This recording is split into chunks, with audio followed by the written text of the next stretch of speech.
ఆవిడ గారేమో ఏదో మ్యాజిక్ చేస్తున్నట్టు బిల్డప్లు ఇస్తుంటే ఆ పిల్లోడేమో ఎంత కళ్ళేసుకుని ఏదైనా అద్భుతం జరిగిపోతే మిస్ అయిపోతానేమో అన్నంత సీరియస్గా చూసేస్తున్నాడండి. ఆవిడేమో నవ్వేసుకుంటూ చేతులు తిప్పేస్తుంటే ఆ బుడ్డోడేమో చాలా కాన్సన్ట్రేషన్ పెట్టేశాడండి. హాయ్, ఇంతకీ ఆవిడ చేసేదేటి, పిల్లోడు చూసేదేటి, నేను చెప్పేదేటి, ఇప్పుడు మీరు చూడబోయేదేటి? తినబోతూ రుచి ఎందుకండి? హాయ్, ఓ లుక్ వేసుకోండి.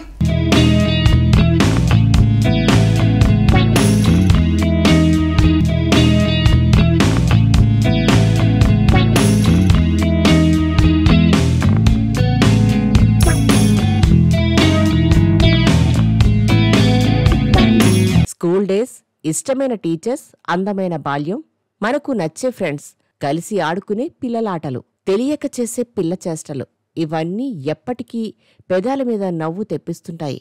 ఇక స్కూల్స్లో అయితే కొందరు టీచర్స్తో కలిసి చిన్నప్పుడు చేసిన చిన్న చిన్న సరదా పనులు చాలానే ఉంటాయి. ఇప్పుడు పరిస్థితులు పూర్తిగా మారిపోయాయి. ఎంతసేపు చదువు చదువు అంటూ మార్కుల వెంట పడుతూ బాల్యాన్ని ఎంజాయ్ చేయడం లేదు. కానీ ఈ వీడియోలో మాత్రం ఆ టీచర్ ఎంతో ఆనందంగా పిల్లలతో కలిసి ఎంచక్కా ఎంజాయ్ చేస్తున్నారో చూస్తే మనసు ఆనందిస్తుంది. ఆమె కూడా పిల్లల్లాగే చిలిపి పనులు చేస్తున్న వీడియో సోషల్ మీడియాను ఊపేస్తోంది. ఓ టీచర్ ఓ స్టూడెంట్తో చాలా ఫన్నీగా కనిపించింది.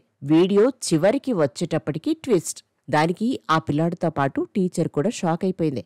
దీంతో క్లాస్ అంతా నవ్వుల్లో ఫుల్ హ్యాపీ అయిపోతే ఆ వీడియో వ్యూవర్స్ పెదాలపై చిరునవ్వులు పెంచుతోంది. అందుకే అందర్నీ అలరిస్తూ సోషల్ మీడియాలో దూసుకుపోతుంది. పిల్లలతో కలిసి ఏదో సరదాగా ట్రై చేద్దామని ఆ టీచర్ అనుకున్నారు. తరగతి గదిలో తన డెస్క్ మీద కూర్చుని ముందొక వాటర్ బాటిల్ పెట్టుకున్నారు. ఒక ఇన్నోసెంట్ స్టూడెంట్ ఆమె ముందు నిలబడి చాలా ఆసక్తిగా చూస్తున్నాడు.